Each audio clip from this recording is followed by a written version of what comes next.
Okay, so a couple things you need to know about this build before you play it is it's not easy to use because it relies on two procs. One is your Skirmisher's Bite. So the weapon damage that you get really is increased by dodge rolling appropriately. So you're going to want to dodge roll, and you have that small window of 5 seconds where to take advantage of this. Now, if you dodge roll, you get a penalty for dodge rolling within 4 seconds. So essentially you're trying to time your dodge roll every 4 to 5 seconds. The reason it's not easy to play is you're relying on a 5-second proc with your bow. I don't think Maelstrom bows are very effective anymore. The reason why, an infused enchant here, we're not going to use our bow for main attacking, just for buffs, debuffs.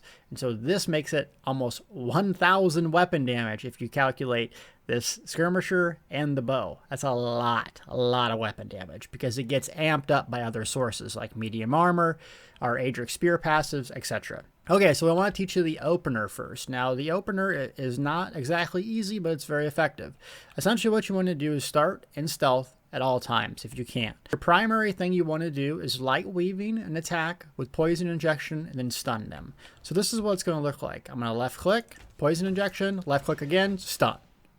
So that's going to give one really nice dot. So if they dip below 50%, it's going to start hitting really hard. Now, the next thing you need to do with that is animation cancel the Adric spear. So if you watch this animation, it goes a very long time.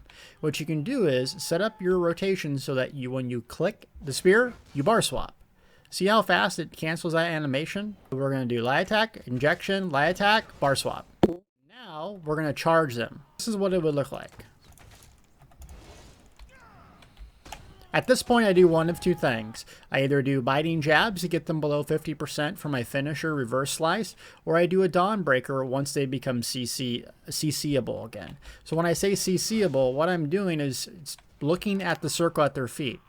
Okay? Because Dawnbreaker of Smiting can stun now, and it's a conal in front of you, and it's based off physical damage. So as soon as that goes away, I stun them. So you're trying to time all of your bursts around 2 stuns. I don't use Wrecking Blow or Dizzying Swings for this build, so you have to switch back to your bow bar often to stun.